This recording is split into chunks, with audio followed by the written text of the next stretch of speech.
Hello student, today again I am going to start chapter first of your book Indian Economic Development. Topic is Indian economy on the eve of independence. This is part 4. Okay, let me start. In this video we are going to talk about foreign trade. Okay, what was the condition of foreign trade when we gained our independence from Britain?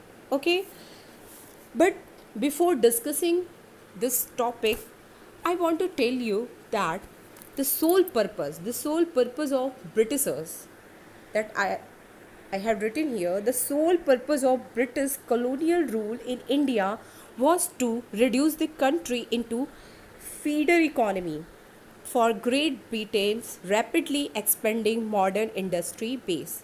In very simple language, whatever policy were pursued are followed by the Britishers, and whatever they did because of fulfillment of two aim. Okay, the first aim is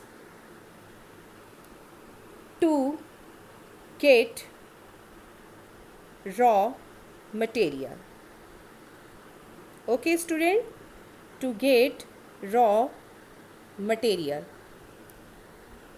okay, at very low price.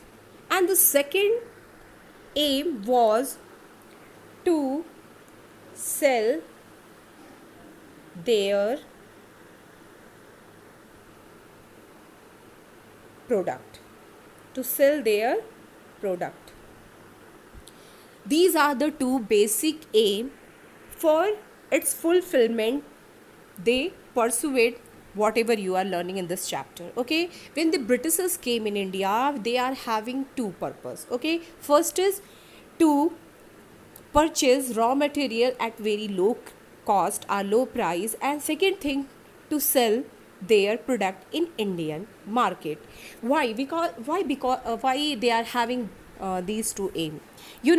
At the time where there is deindustrialization, means closing of handicraft industry, at the same time Britishers facing rapid industrialization in their own country. It's mean that because of their discriminatory tariff policy in India, handicraft industry were slowly going to close. Okay, on the other hand, in Britain there is rapid growth of industrial sector.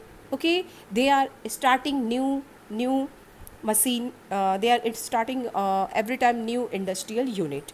So when there are too much expand of industries, they require raw material for manufacturing goods. So there are rapid industrialization, so for that they require raw material. What they require raw material, okay, for producing the goods. And the second thing, when the goods are produced, they require consumer. Now British, in Britain there was not too much population, so obviously they were producing the goods with the help of the machine. So that is why they are able to produce too much good in less time. So they require consumer for selling their product. They want market. Okay, so for these two point of view, India was the best place for them. India, it is a prosperous country from natural resources. Okay, and obviously we are always a populated country. So because of these 2 points,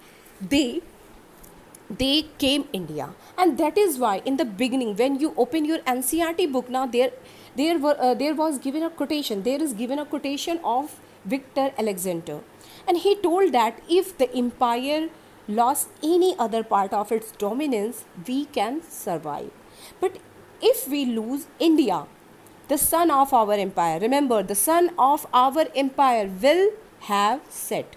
That is told by Victor. From this sentence you can understand what was the importance of India for Britain. Okay, India is the country that is able to fulfill their both requirement of raw material for rapid growth of industry. Second, they want to sell their goods. That is, they are able to produce three times, four times more, because of they are producing goods with the help of machinery. Okay, so India is the best place for them. So that is why they came India to get raw material and to sell their product. Remember that. Okay, so now let me talk about the foreign trade. So foreign trade, if what was the condition of foreign trade when we gained our independence? Okay, so before that we have to understand what was the condition when there is no British rule. Okay, when there is no British rule, so when there is no British government, there is no India was not colony of Britain. That time India is India had an India had an independent, self-reliant and prosperous economy. Remember these three words, beta. When there is no arrival of Britishers, there is no British rule. What was the condition of India? India had an independent, self-reliant and prosperous economy. Okay, and what was the condition of foreign trade? So I had explained in these 2 points. India was exporter. Exporter of what? Finished good. Remember this. India was exporter of finished good. Finished goods, okay, means consumer goods. So what it sells to other country? It sells fine cotton, silk, textiles, iron goods, wooden goods, ivory works and precious stone. So India, when there is no British government, India was exporter of finished good, and these goods it sold to other country. Okay, and in return, remember, India was not having requirement of purchase of goods from other country. There was no requirement to purchase goods from other country. Means there is no import of consumer goods from other country. Why? Because we are independent. Why? Because we are independent. We are able to produce goods according to country need and more than it, and that excess goods we sell to other country. Okay, and in this way there is hardly import of goods. Okay, and in return, because we are not doing import, we are just doing export of finished goods. So in return what we get? We get gold, silver and precious stone. What we get? We get gold, silver and precious stone. And because of that, Roman used to call India the sink of world's gold. The sink of world's gold. That nickname was given by Romans to India. And we had learned that India was known as a golden bird. India was known as a golden bird. Okay, so in this way you can understand our foreign trade was in too much good condition. Okay, we are doing export of lot of goods.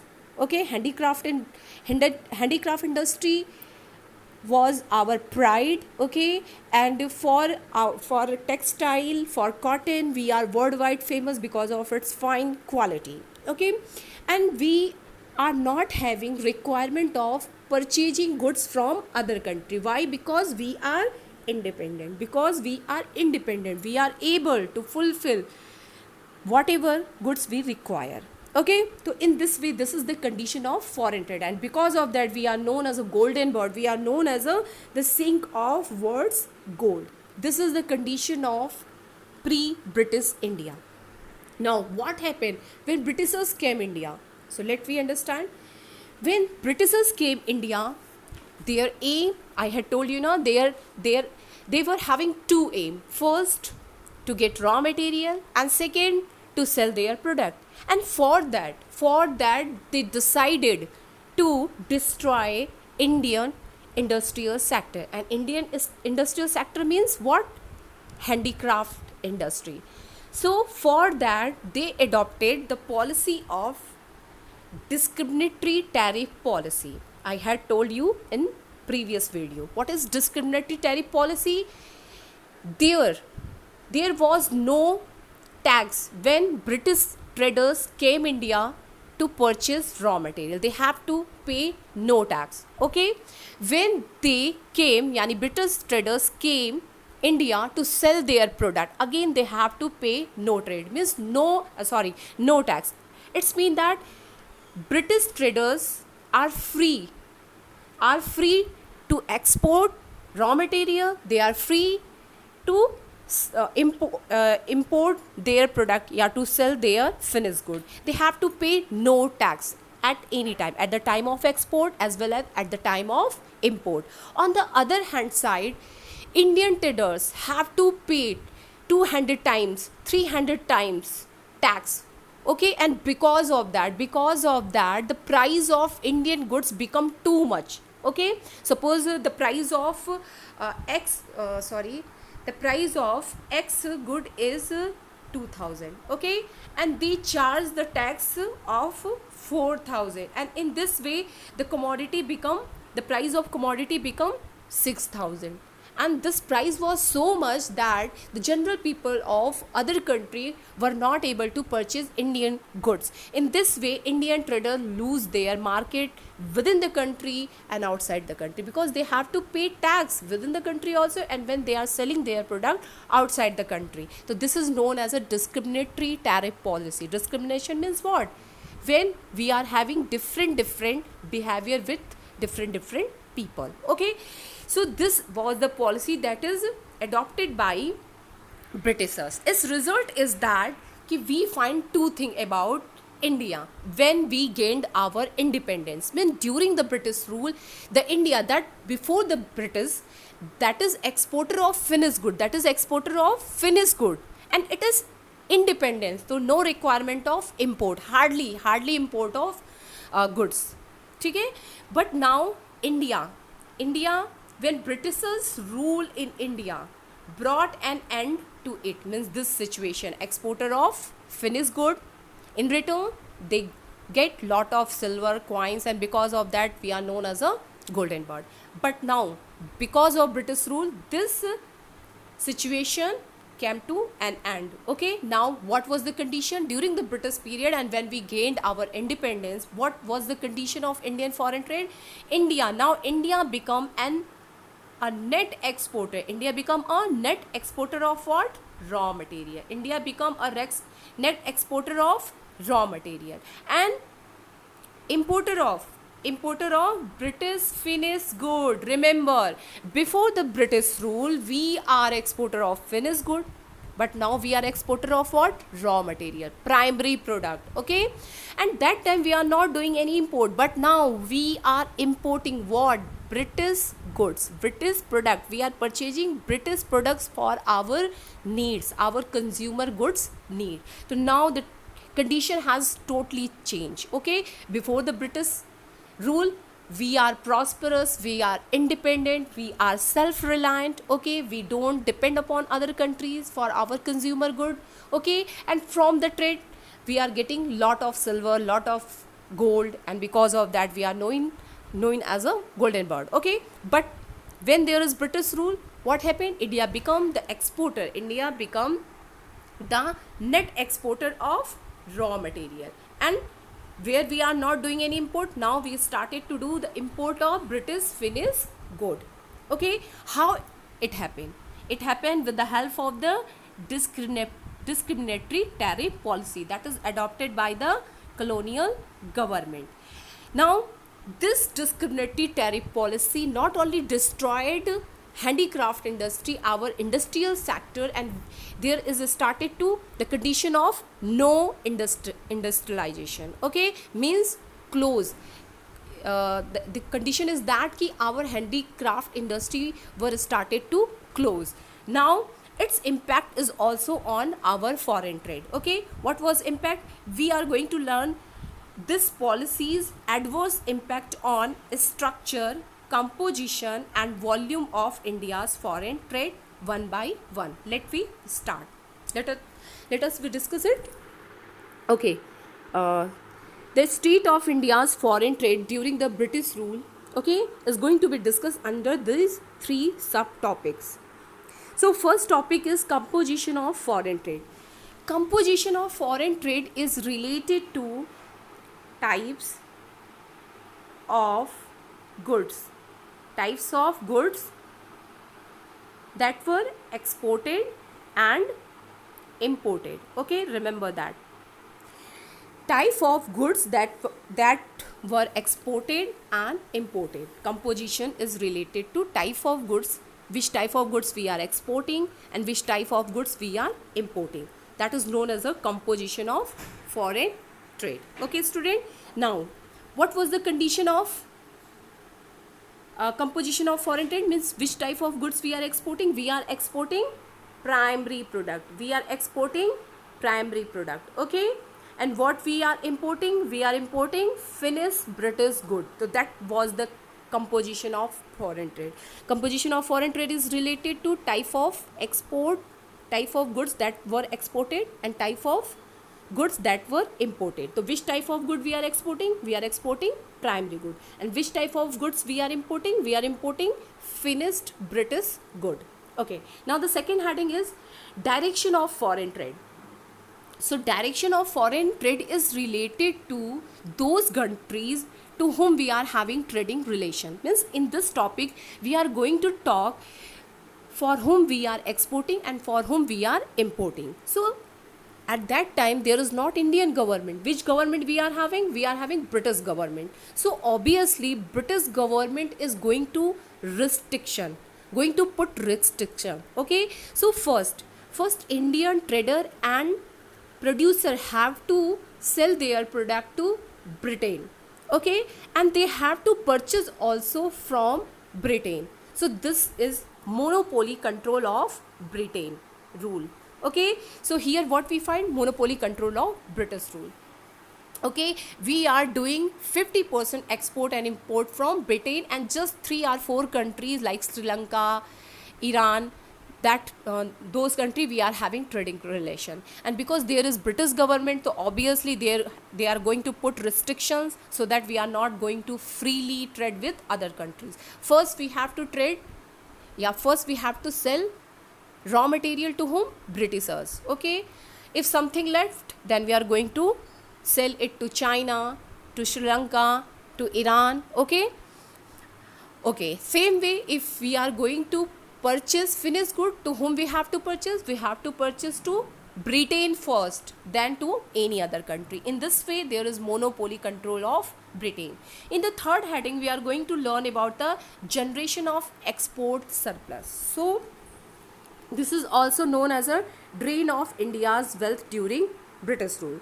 What is export surplus? So its name tells that we are doing more export in compared to import. Okay, means this heading is related to this condition. Export is greater than import. It's mean that we are selling 200 goods and we are purchasing only 100 goods.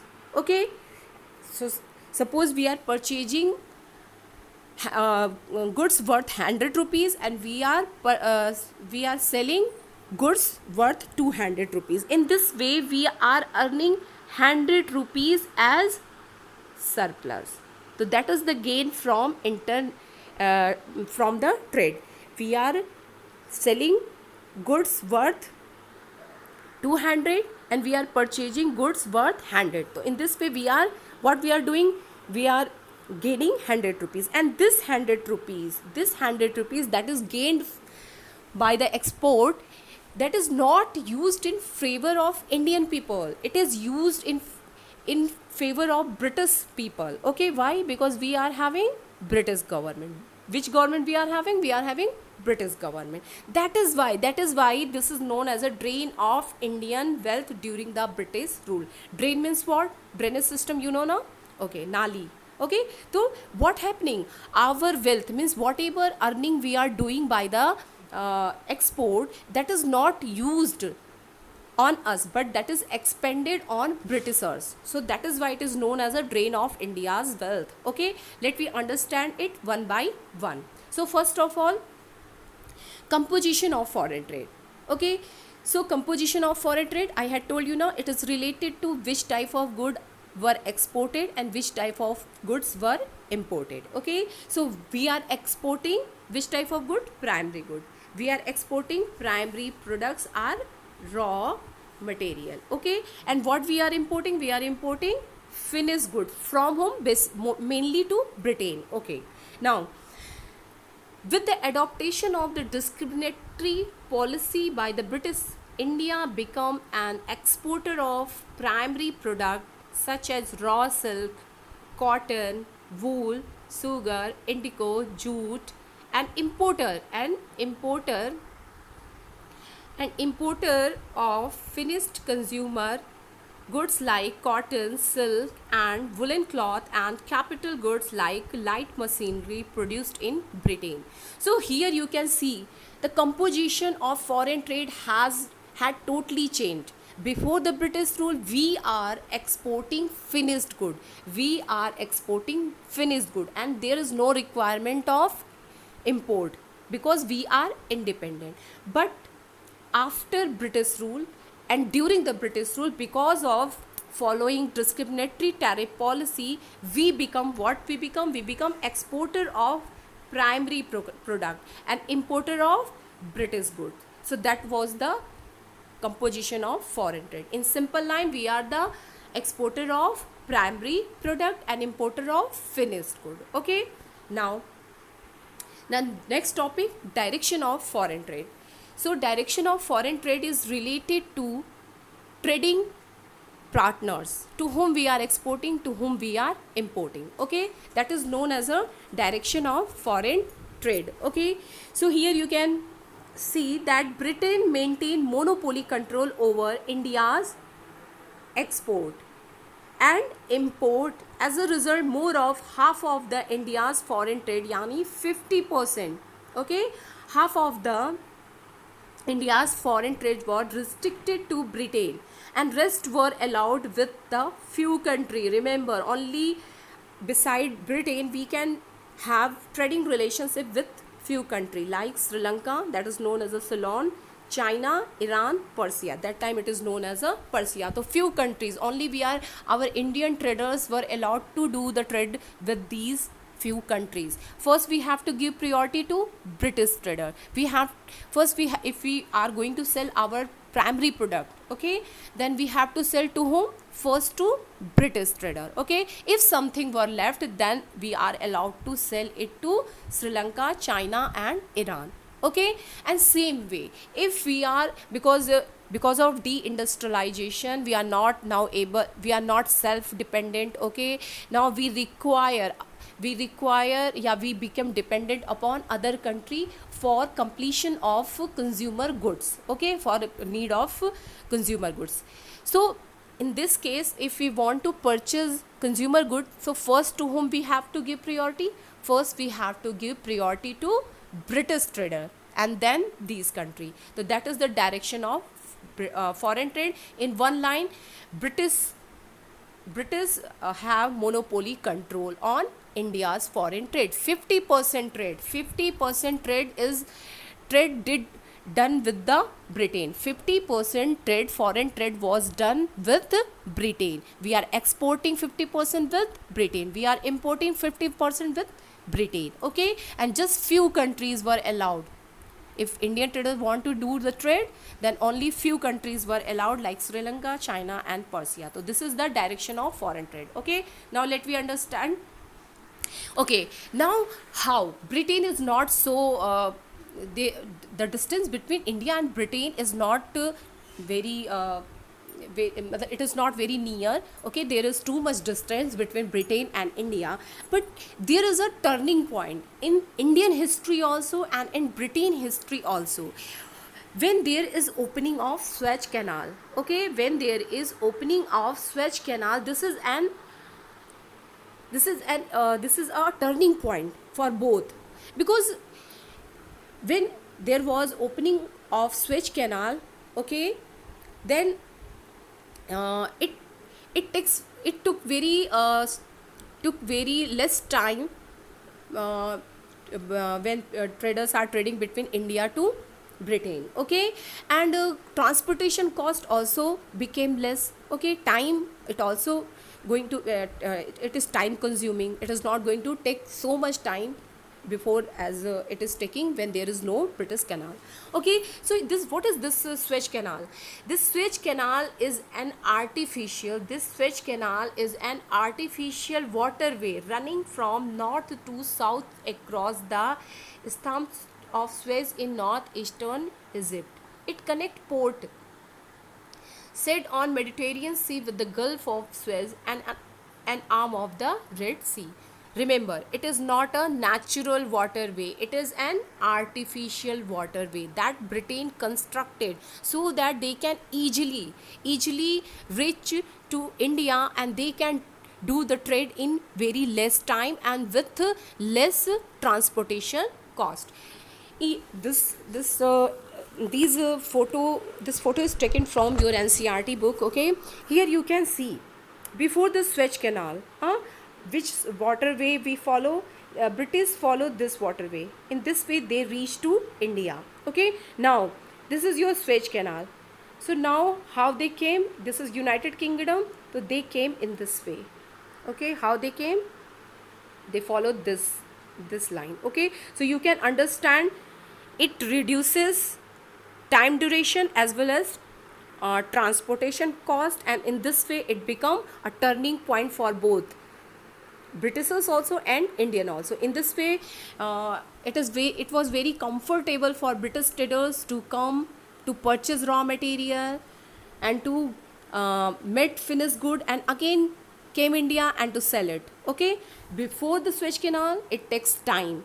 There is too much transportation cost, but because of this artificial waterway that is known as the Suez Canal, because of that, they require less amount of money, there is less transportation cost, as well as it takes less time. When it started in 1869, and it reduced the cost of transportation and made access to Indian market easier. This is its advantage. Okay, one more slide for Suez Canal. What trade through the Suez Canal? Suez Canal is an artificial waterway running from north to south across the Stambas of Suez in the North Egypt. When it opened, this is 1 marks question. Sorry, 1 marks. It is important beta for your board examination. So when it was open in 1869. And what was its benefit? It benefit that it reduced the cost of transportation and made access to Indian market easier. The canal provide a direct trade route for the ship operating between Britain and India. This is the second important question. It is operated between Britain and India. Okay, and avoid the need to sail around Africa. Now we are not required to move from Africa.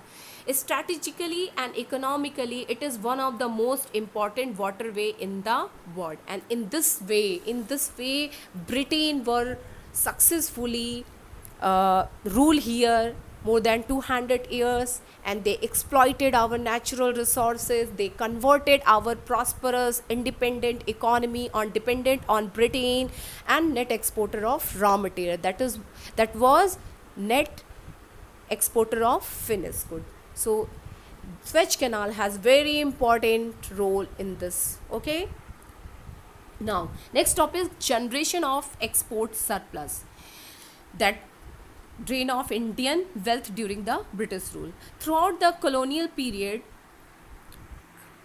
India's foreign trade generated a large export surplus, but it was never used for the country's development. It adversely affected our country economy. Okay, so I had told you now कि if export surplus is a condition when our export is greater than our import. This condition is known as a export surplus. It's mean when we are purchasing, our expenditure is worth 100. Okay, and when we are selling, we are getting 200. Export means export is greater than import. Export means our receipt, and imports mean our payment. So it is the condition, our receipt is greater than our payment. It's been, if suppose we are paying, our receipt is greater than our payment, means our export is greater than our import. It's mean that suppose we are receiving 200 rupees from export and we are paying 100 rupees when we are doing import. It's mean there is surplus of 100 rupees, and this 100 rupees was not used for Indian people. It was used in favor of Britishers, and this is known as a drain of India's wealth during British rule. Okay. Generation of export surplus. Firstly, what was the impact of this export, too much export? Firstly, because of more export of several commodities, there was scarcity in domestic market. Okay, one thing I want to tell you, student, that ki agriculture producer means cultivator, they are told that they have to first sell their product to British traders, and when something left, that is for Indian, we were our Indian industrial sector. Okay, so because of that, British traders came in lot of number and they purchased lot of raw material from here, and in this way the Indian industrial sector faces the problem of lack या shortage of raw material, and because of that also it has started to close. Okay, so remember that. Second thing is, this export surplus was used to make payment for expenses incurred by British on the import of invisible item like services, expenses on war. Thus, in this way, export surplus lead to economic drain of India's wealth, and it is very very important. This point is now very important from your board examination. Okay, one question is asked. Let me discuss. What do you understand by drain of India's wealth during the colonial period? This is very important question. Okay, so let we understand what is the meaning of drain of India's wealth. Okay, so drain of India's wealth during the colonial period means the national product of India, yani national income, okay, was used by British government for the development of their own country, not for India. This is known as a drain of India's wealth. Means that 100 rupees that is gained from export and import from foreign trade, that is not used in favor of India, but it was used in favor of Britain. So that is known as a drain of India's wealth. India's foreign trade generated large export. Okay, however, there was drain of such surplus into Britain.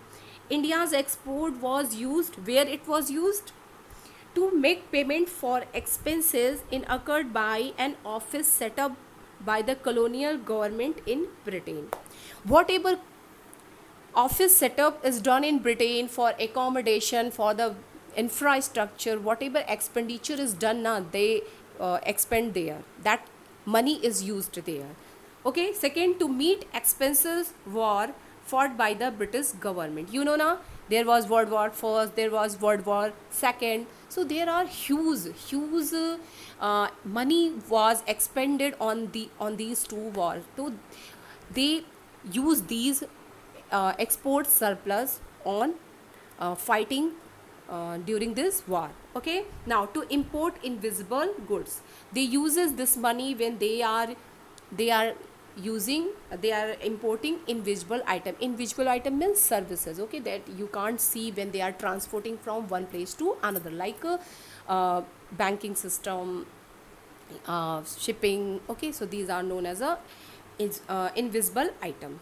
So because of that, this is known as a drain of India's wealth. I think you are able to understand. Whatever money was earned from foreign trade that was not used for Indian people, that was used in three places in the favor of Britishers. First, they use it to set up office setup for the British, okay, in Britain, to meet expenses on war.